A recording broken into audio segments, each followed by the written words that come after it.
I remember it like it was yesterday. I was 26, full of life and not a care in the world, hanging out with a couple of friends at a local bar. That's when Alex walked in.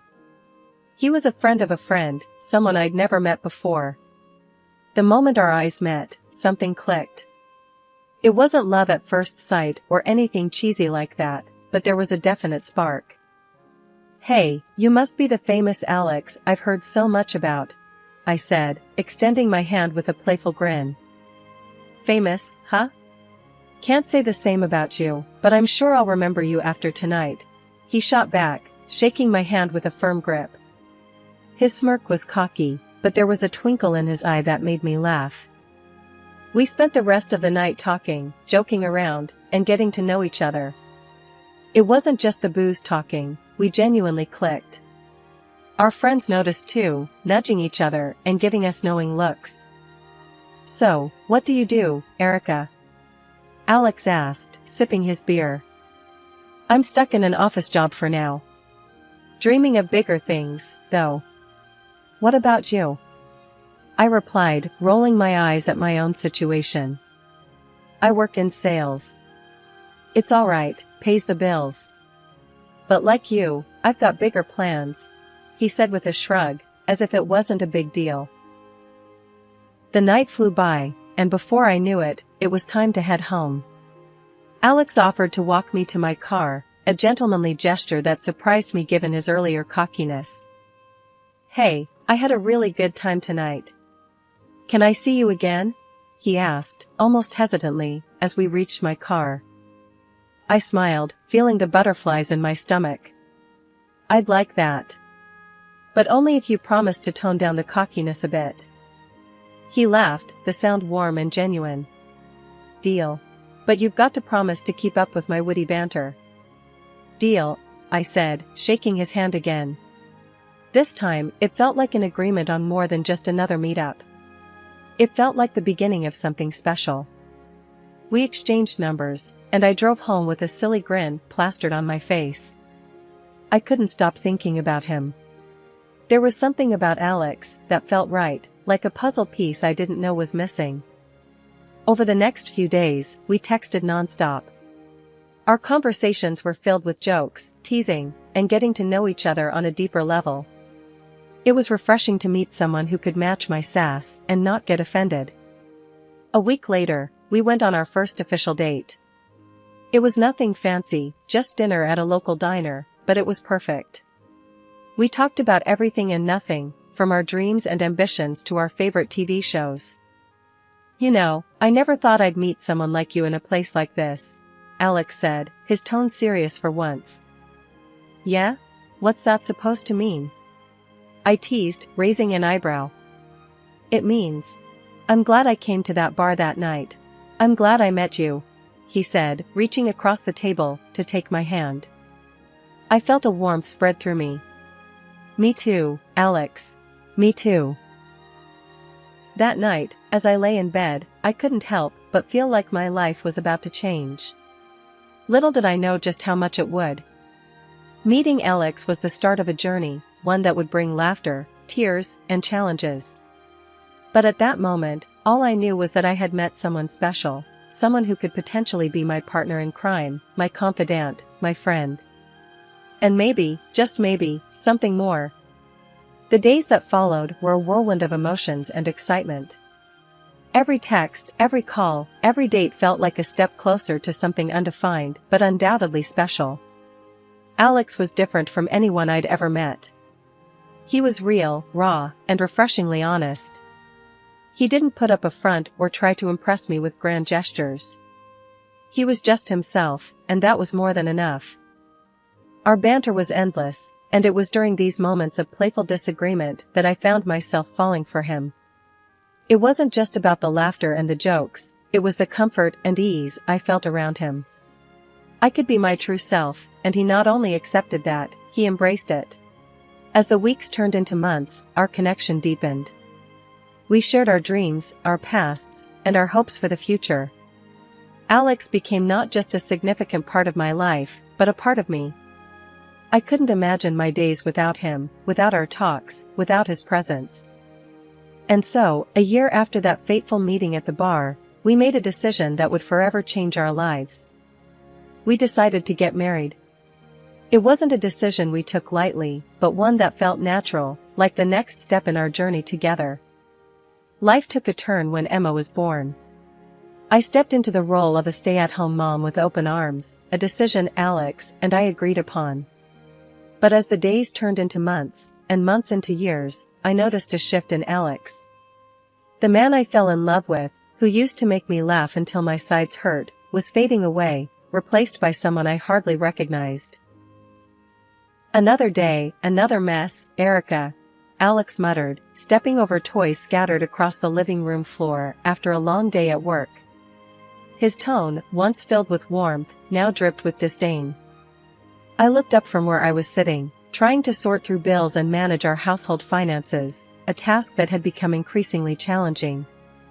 "Emma's just being a kid, Alex. I'll clean it up in a bit," I said, attempting to keep the peace. "Maybe if you did more around here, I wouldn't come back to a pigsty every evening," he snapped, his frustration evident. His words stung. I spent my days chasing after our energetic 5-year-old, trying to keep our home in order, and yet, it was never enough. "I'm doing the best I can," I replied, my voice barely above a whisper, the fight draining out of me. "Your best? That's a laugh. Look at you, what do you even do all day?" Alex scoffed, his gaze scanning over me in a way that made me shrink back. I bit my lip, fighting back tears. This wasn't the Alex I knew. "I take care of our daughter, our home." "I'm trying, Alex." He shook his head, disappointment etched across his face. "Trying?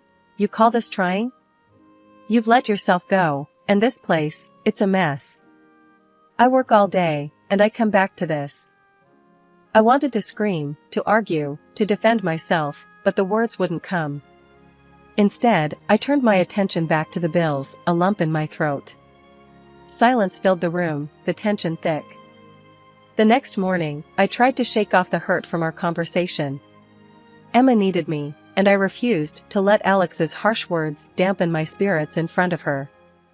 We were in the kitchen, her laughter filling the space as I made pancakes, a temporary reprieve from the tension. "You're the best, Mommy," Emma said, her smile bright and genuine. I ruffled her hair, grateful for her innocent joy. "Thanks, sweetie. You make everything better." But the brief moment of happiness was shattered when Alex walked in, his expression sour. "Pancakes on a weekday? What are you trying to do, spoil her? And make us all late?" I sighed, bracing myself for another argument. "It's just pancakes, Alex. It won't hurt." He grabbed a coffee, his eyes rolling. "Whatever. Just make sure she's ready on time. I don't need to be late because of your little cooking show." As he left the room, Emma's smile faded, replaced by confusion. "Daddy's mad again?" I forced a smile, not wanting her to worry. "Daddy's just tired, honey. Eat your pancakes, okay?" The day Alex announced his business trip felt like a reprieve, a chance to breathe without walking on eggshells. But even that was marred by his parting words. "Keep the house clean while I'm gone. And try not to waste all my money," he said, suitcase in hand, not even bothering to look at me. "I'll manage," I replied, my voice steady, despite the turmoil inside. "We'll be fine." He shrugged, indifferent. "Yeah, well, we'll see about that." Watching him leave, I felt a mix of relief and sadness. This wasn't the life I envisioned when we said "I do." The love, the partnership, it all seemed like a distant memory, overshadowed by resentment and misunderstandings. In a house filled with tension and cold silences, I found my old brushes and paints one day, buried under years of neglected dreams. It felt like a lifetime ago since I last held them in my hands, back when I was a bright-eyed girl at the art studio, with my teacher telling me I had a future in painting. But life, as it often does, took me down a different path. I studied economics, a practical choice, and my canvases gathered dust. Painting again felt like a breath of fresh air, a momentary escape from the endless cycle of chores and Alex's growing indifference. Each stroke on the canvas was a whisper of the person I used to be, someone who had dreams and aspirations beyond these four walls. Really, Erica? Painting? What are you, 12? Alex's voice cut through my moment of peace one evening as he caught me setting up my easel in the living room. His parents were visiting, and they all stood there, staring at my setup like it was a joke. I bit my lip, feeling the familiar sting of embarrassment.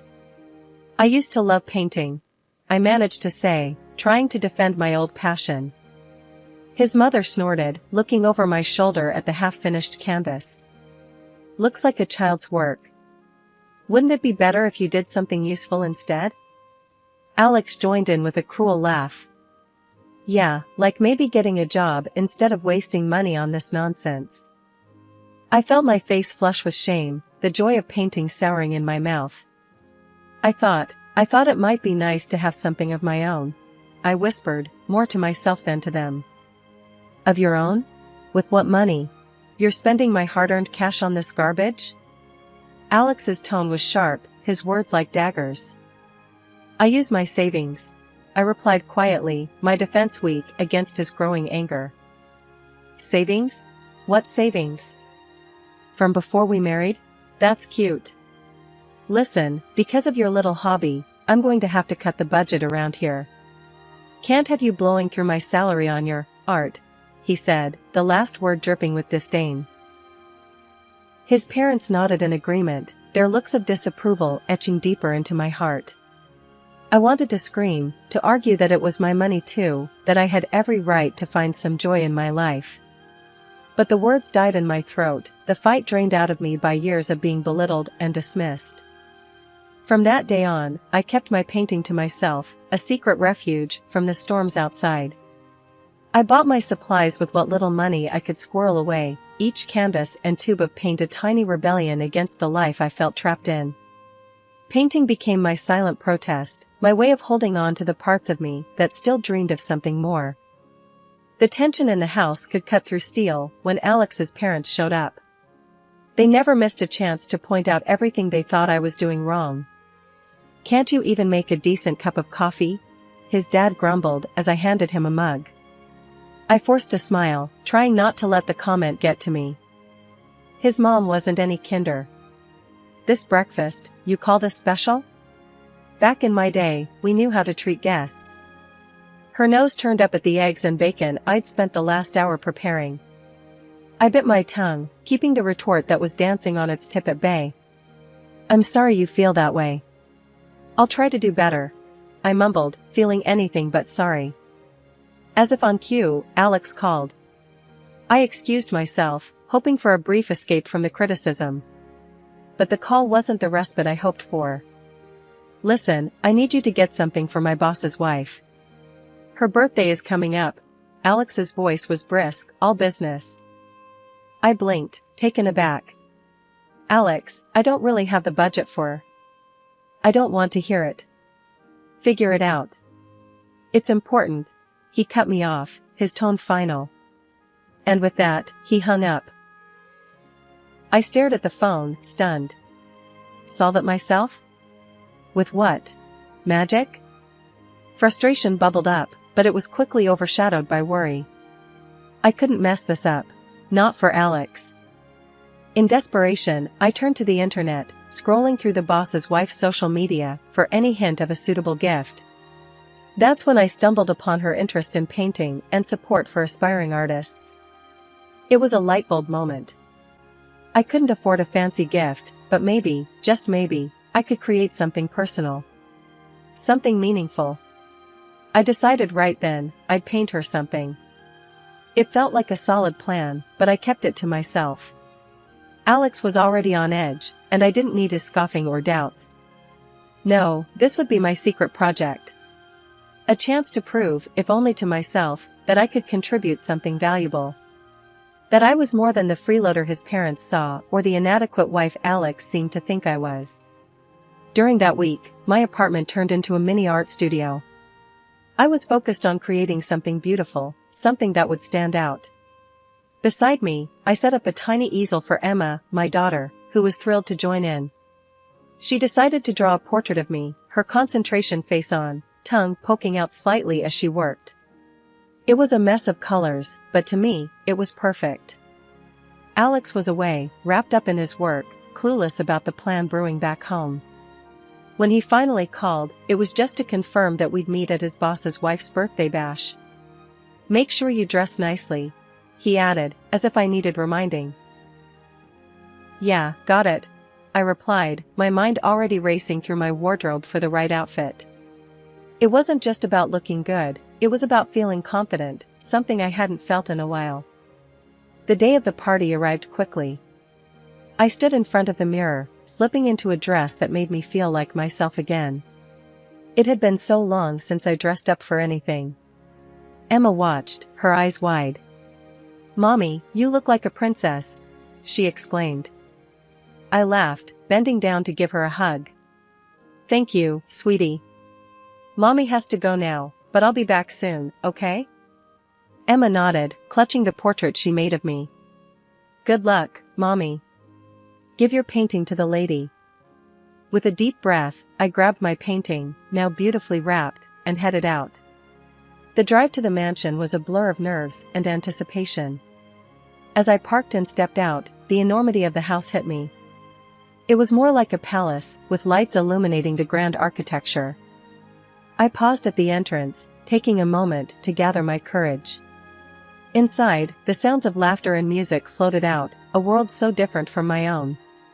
It wasn't just about giving a gift anymore, it was about proving to myself that I could stand tall in this crowd, that I was more than just Alex's wife or a stay-at-home mom.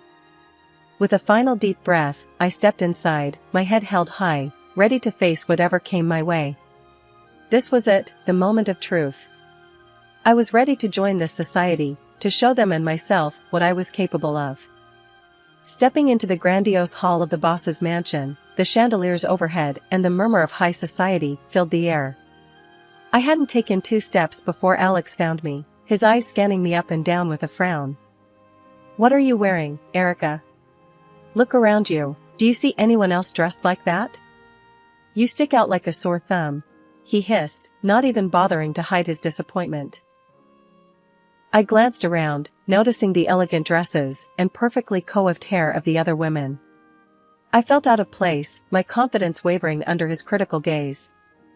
"I thought I looked okay," I muttered, feeling small. Before I could defend myself further, he noticed the wrapped canvas under my arm. "Don't tell me that's what I think it is. You didn't." I nodded, clutching the painting a bit tighter. "It's a gift for your boss's wife. I thought she'd like it." Alex's face turned red, his anger palpable. "You thought? Are you a fool? This is a disaster. You're going to embarrass me in front of everyone with your amateur art." His words stung, but before I could respond, his loud complaints caught the attention of the very people we were talking about. The boss and his wife approached, curiosity and concern mixing on their faces. "What's all this about, Alex?" his boss asked, eyebrows raised. Alex, trying to regain composure, forced a laugh. "Oh, nothing much. My wife here thought it'd be a good idea to gift your wife one of her paintings. I tried to tell her it's not appropriate, but you know how it is." The guests around us snickered, their eyes on me, waiting to see my next move. The boss's wife, however, seemed intrigued. "I'd love to see it. I appreciate all forms of art," she said, her voice kind and encouraging. With trembling hands, I unwrapped the painting, revealing my work. The room fell silent as everyone waited for her reaction. The boss's wife studied the painting, her eyes moving over every detail. Then, her face broke into a genuine smile. "This is wonderful. Truly, you have a gift. How thoughtful of you to create something so personal." Alex's mouth hung open, his earlier bravado gone. The guests, too, were taken aback, their laughter dying down as they realized their mistake. I'm glad you like it," I stammered, a mix of relief and pride washing over me. The boss clapped Alex on the back, a knowing look in his eyes. Looks like your wife knows how to make an impression, Alex. Well done. As the crowd dispersed, some throwing me impressed looks, Alex stood there, his earlier criticisms unspoken now. The boss's wife, intrigued by my unexpected gift, led me away from the bustling party to a quieter part of the mansion. The walls of this secluded room were adorned with an impressive array of paintings, each telling its own story. As we moved from one piece to the next, our conversation flowed effortlessly, delving into techniques, styles, and the stories behind the canvases. I'm quite surprised, she admitted, her eyes reflecting genuine interest. You understand art deeply, Erica. Ever thought of organizing your own exhibition? Her question caught me off guard, sending waves of embarrassment and excitement through me. Me? An exhibition?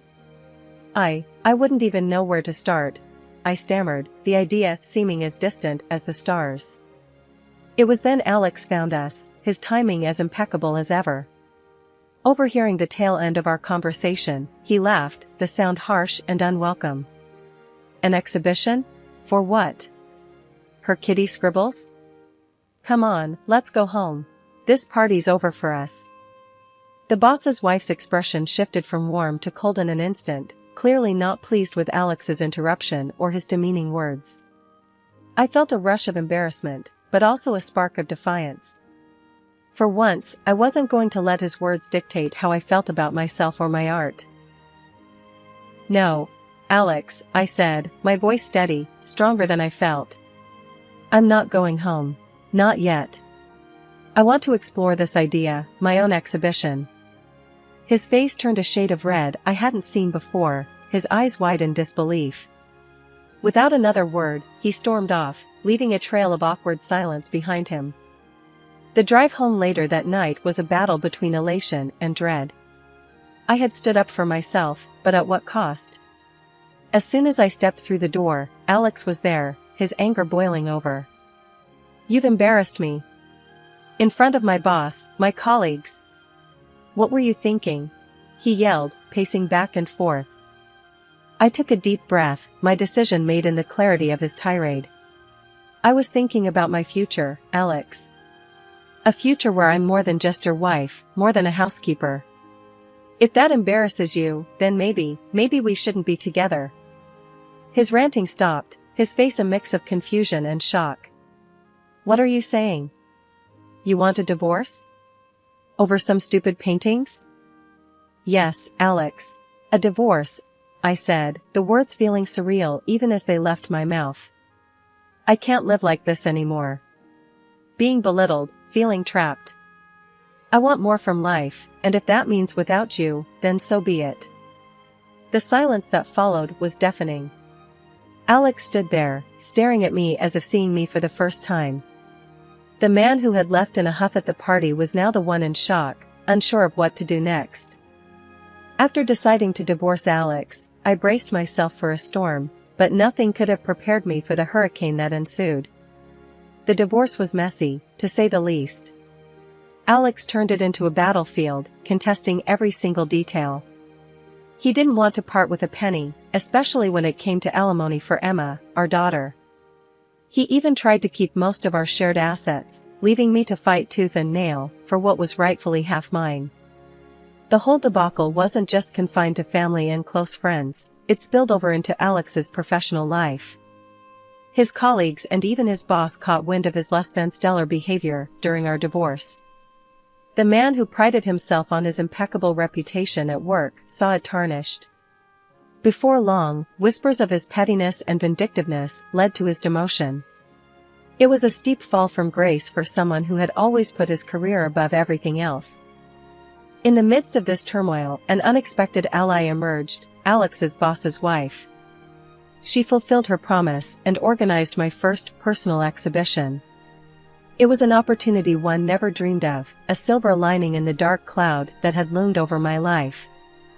With her guidance and support, my paintings found an audience. People were drawn to my work, seeing stories and emotions in my brush strokes. I held several solo exhibitions, each more successful than the last. My paintings began to sell, not just to friends and acquaintances, but to strangers who felt a connection to my art. The money I earned from my paintings allowed Emma and me to move into a nice apartment, a place we could call our own. It was a fresh start, a chance to rebuild our lives on our terms. Looking back, I never imagined my life taking such a turn. The pain of the divorce and the ugliness that came with it seemed insurmountable at the time. But through it all, I discovered my strength, my passion, and my ability to stand on my own. As I sit in our new living room, surrounded by canvases and paint, I can't help but feel optimistic about the future. For the first time in a long time, I'm excited about what lies ahead. Emma, now thriving in a happier, healthier environment, is my constant reminder that we made it through the storm.